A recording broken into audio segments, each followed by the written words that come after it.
Kali ini saya akan menjelaskan tentang konsep dualitas dalam sebuah program linier.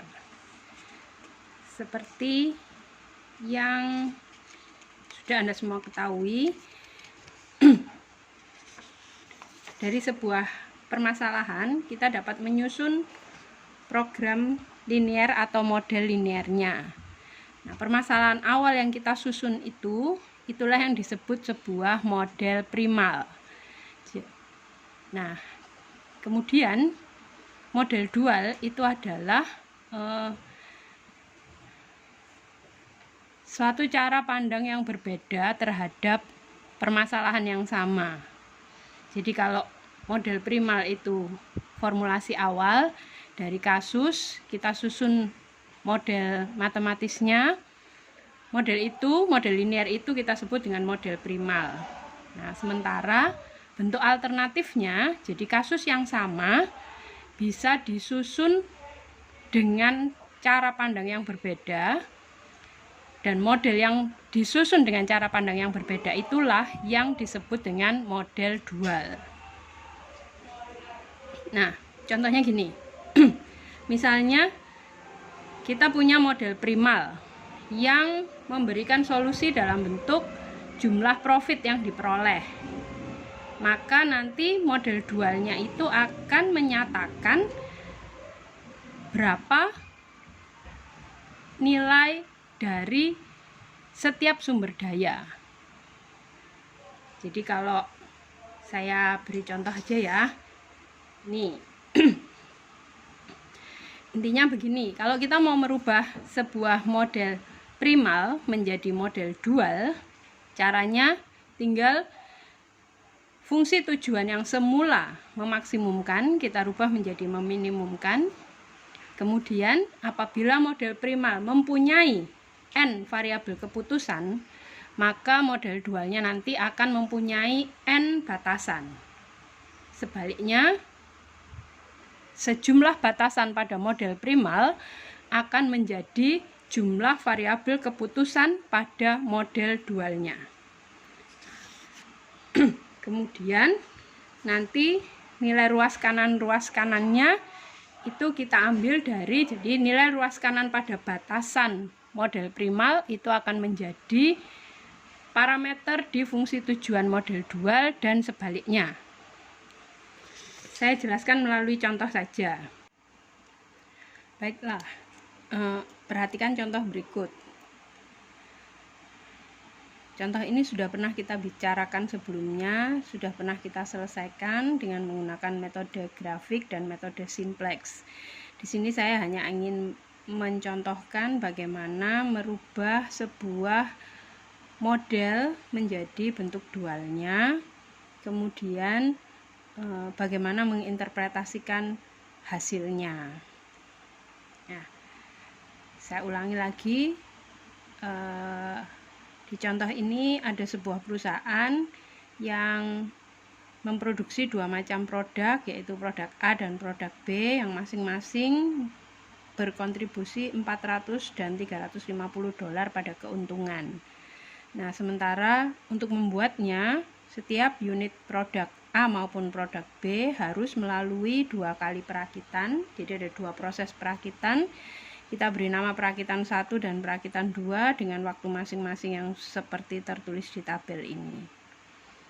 Nah, tujuannya adalah memaksimalkan laba. Sebelumnya sudah pernah kita bahas contoh tadi. Modelnya adalah sebagai berikut ini.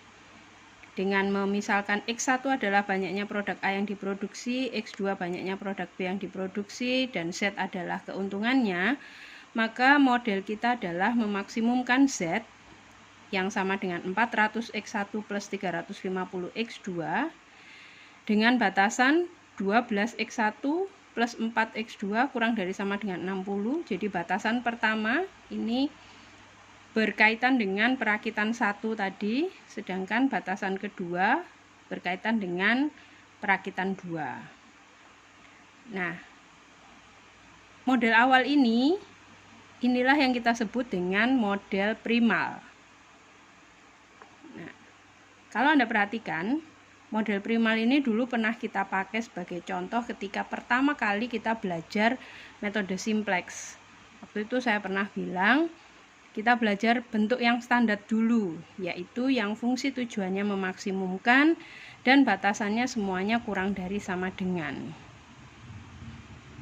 Nah, untuk selanjutnya, bentuk ini kita sebut dengan bentuk primal standar.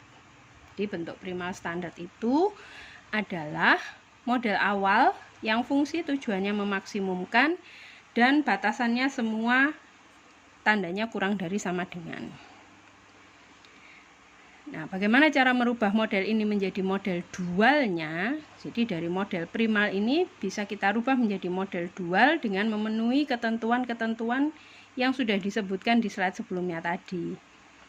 Yaitu fungsi tujuan pertama, dari memaksimumkan dirubah menjadi meminimumkan. Dan di sini kita perkenalkan variabel baru. Kalau tadi yang dimaksimumkan adalah profit, maka tentu saja sekarang yang diminimumkan adalah biaya produksi misalnya. Nah, kemudian Anda perhatikan sekarang di model primal tadi ada dua variabel keputusan, yaitu X1 dan X2. Banyaknya produk A yang diproduksi dan banyaknya produk B yang diproduksi. Nah, jumlah variabel keputusan ini nanti akan menentukan jumlah batasan di model dualnya. Jadi kalau di model primalnya ada dua variabel keputusan, maka di model dualnya nanti akan ada dua batasan. Batasan pertama terkait dengan produk A tentu saja. Batasan kedua terkait dengan produk B. Nah, sementara kita perhatikan sekarang di model primalnya ada dua batasan. Batasan pertama terkait dengan perakitan 1, batasan kedua terkait dengan perakitan 2. Nah, jumlah batasan ini nanti akan menentukan banyaknya variabel keputusan di model dualnya. Jadi, nanti model dualnya akan terdiri atas dua variabel keputusan. Y1 adalah variabel keputusan yang terkait dengan perakitan 1. Sedangkan Y2 adalah variabel keputusan yang terkait dengan perakitan 2.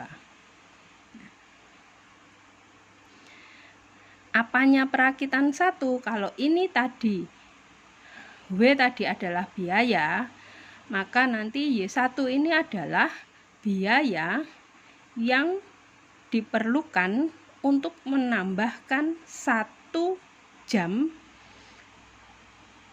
atau 1 unit sumber daya 1. Dalam hal ini 1 jam waktu di perakitan 1. Nah, begitu. Jadi sekarang kalau ini model primalnya, model dualnya bentuknya seperti ini. Kita minimumkan W. Angka 60 dari mana? 60 dari ruas kanan batasan 1. Karena makanya di sini 60 kali Y1. Y1 tadi adalah biaya untuk persatuan waktu di perakitan 1. Ditambah 40 dari batasan 2. Batasan 2 itu punyanya perakitan 2. Maka di sini 40 kali Y2. Nah, terus batasannya apa? Batasannya terkait sama produk A. Anda perhatikan tadi. Produk A itu X1. Ya, tadi untuk bikin produk A perlu 12 jam di perakitan 1, 4 jam di perakitan 2. Nah, ini 12 dan 4 ini sekarang kita pindahkan ke sini. Jadi, untuk bikin produk A perlu 12 jam di perakitan 1 plus 4 jam di perakitan 2. Yang nanti kontribusinya produk A ini per unitnya diharapkan minimal adalah $400. 400 dari mana? 400 dari sini tadi. Begitu juga yang produk B. 4 ini, 4-nya siapa? 4 dari sini. 8 dari mana? 8 dari sini. 350 dari mana? 350 dari sini. Gitu. Jadi karena kebetulan saja untuk contoh ini kebetulan sama jumlah variabel keputusan dan jumlah batasannya sama-sama 2, sehingga kalau dibolak-balik juga tetap sama 2. Ya, sekarang kita lihat hasilnya. Model awal, model primal sudah pernah kita selesaikan dengan metode simplex. Di sini saya tunjukkan tabel optimalnya saja. Ya. Kemudian yang tadi model dual tadi juga bisa kita selesaikan dengan metode simplex. Metode simplex yang mana yang biasa seperti yang pernah kita kerjakan sebelumnya. Ya. Cuman ingat, karena tadi batasannya adalah lebih besar atau sama dengan, maka nanti di awal ketika Anda menginisialisasi, jangan lupa dikurangi surplus variabel dan ditambah dengan artificial variabel. Jadi sebetulnya awalnya ini ada 2 artificial variabel di tabel simplex untuk model dualnya ini. Tapi seperti Anda ketahui, artificial variabel boleh kita buang dalam proses ketika dia sudah tidak menjadi basic variable. Nah, yang saya tunjukkan ini hanya tabel optimalnya saja. Jadi udah selesai. Nah, saya mau menunjukkan apa? Mau saya bandingkan bahwa sebetulnya Anda menyelesaikan model primal saja, itu Anda sudah mendapatkan jawaban dari model dualnya. Karena di mana jawabannya? Nah, mari kita perhatikan sekarang. Ini tabel optimal dari model primal. Kalau Anda ditanya berapa Z maksimalnya? Z maksimalnya 2650. Diperoleh dari memproduksi produk A sebanyak 4 buah dan produk B sebanyak 3 unit. Nah, biasanya Anda hanya baca itu kalau ditanya solusi optimalnya, ya. Nah, tapi sebetulnya kalau Anda ingat lagi tadi di model dual kita punya variabel keputusannya adalah Y1 dan Y2. Y1 tadi artinya adalah biaya per satuan waktu di perakitan 1. Y2 biaya per satuan waktu di perakitan 2, gitu ya. Nah, kalau ini kita selesaikan, model dual tadi kita selesaikan, kita akan dapatkan tabel optimal semacam ini.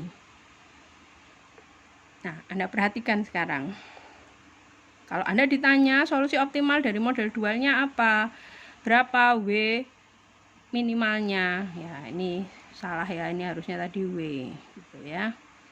Berapa W minimalnya? W minimalnya adalah 2650. Sama persis dengan Z maksimal di model primal. Jadi sebetulnya, makanya tadi saya bilang antara model primal sama model dual itu hanya beda sudut pandangnya saja. Hasil yang kita peroleh itu tetap sama. Ya. Lalu 2650 ini kita peroleh dengan berapa biaya yang harus kita keluarkan per satuan waktu di perakitan 1. Biayanya adalah 22,5 dolar. Sementara di perakitan 2 biayanya 32,5. Nah, kalau Anda perhatikan, sebetulnya angka-angka ini sudah muncul di solusi model primalnya. Hanya munculnya di tempat yang selama ini belum kita perhatikan. Jadi waktu kemarin kita belajar metode simplex, kita hanya melihat angka-angka di baris terakhir ini untuk memeriksa apakah tabelnya sudah optimal. Tapi angka-angka ini sebetulnya ada bunyinya juga, ada maknanya. Jadi Anda lihat 22,5 ini munculnya di sini. Ingat tadi, S1 itu adalah sisa waktu di perakitan 1. Kalau ini enggak 0, berarti kan sisa waktunya 0, tidak bersisa, waktunya habis semua yang 60 jam tadi. Nah, lalu angka ini artinya apa? Angka ini artinya kalau kita ingin menambah profit yang 2650 ini tadi mau kita tambah, gitu ya. Dengan cara menambahkan satu satuan waktu di perakitan 1. Jadi misalnya waktu di perakitan perakitan 1 yang tadi tersedia 60 jam mau kita tambah. Nah, per jam penambahan itu akan menambah profit sebesar 22,5. Jadi ini adalah kontribusi terhadap profit per satuan waktu yang kita tambahkan di perakitan 1. Kalau yang kita tambah di perakitan 2, maka kontribusinya terhadap profit akan lebih besar, 32,5. Begitu artinya. Sebaliknya juga, dari solusi dual ini sebetulnya kita juga sudah dapat solusi dari model primalnya tadi. Jadi tadi kalau dilihat sumber daya batasan 1 di model dual tadi kan terkait dengan produk A. Nah, hasilnya tadi produk A tadi harusnya 4. Di sini juga 4. Tuh, jadi sebetulnya Anda menyelesaikan model primal atau Anda menyelesaikan model dual, itu Anda akan mendapatkan hasil yang sama. Semuanya sudah ada dalam satu penyelesaian saja, tinggal Anda harus tahu di mana membacanya. Angka yang mana yang artinya apa. Nah, begitu penjelasannya.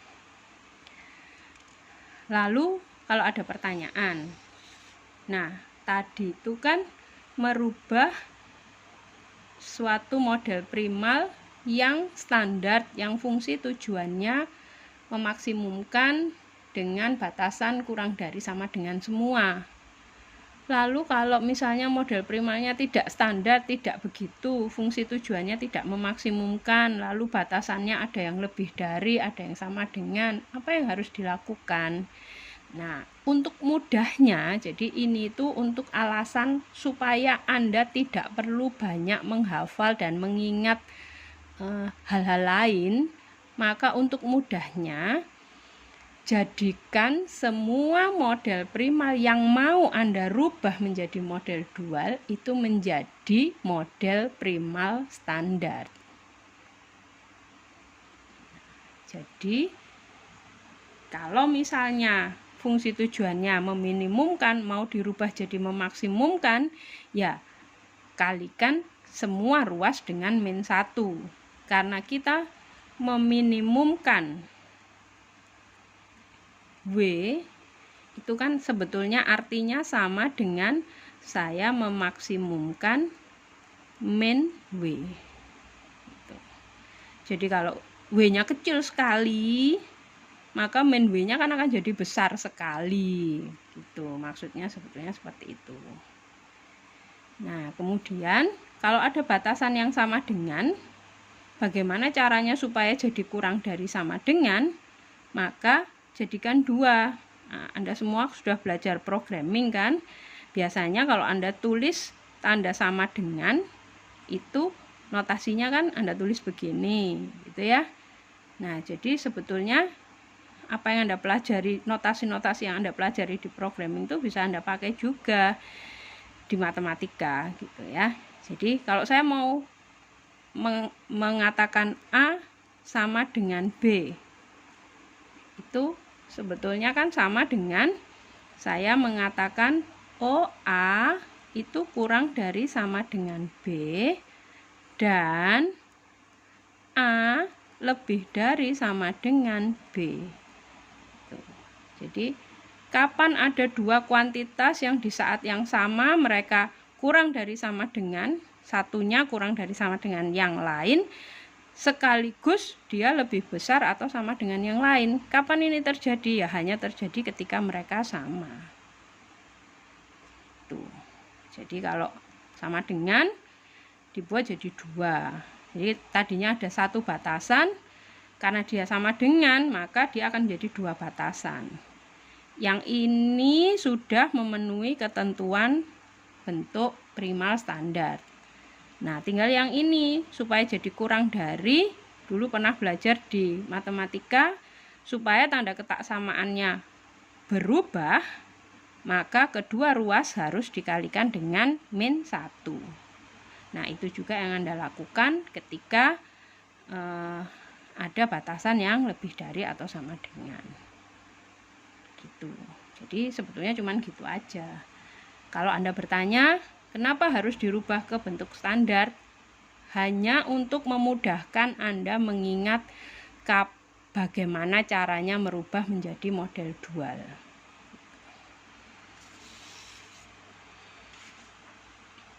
Ya, ini contohnya ya. Jadi lihat tadinya fungsi tujuannya sudah memaksimumkan, maka nggak perlu diapa-apakan kalau mau dirubah jadi standar. Tapi batasannya yang pertama kurang dari sama dengan, ya sudah, ini juga nggak perlu diapa-apakan. Nah, terus batasan yang sama dengan ini yang dijadikan dua batasan kalau mau dirubah menjadi bentuk standar.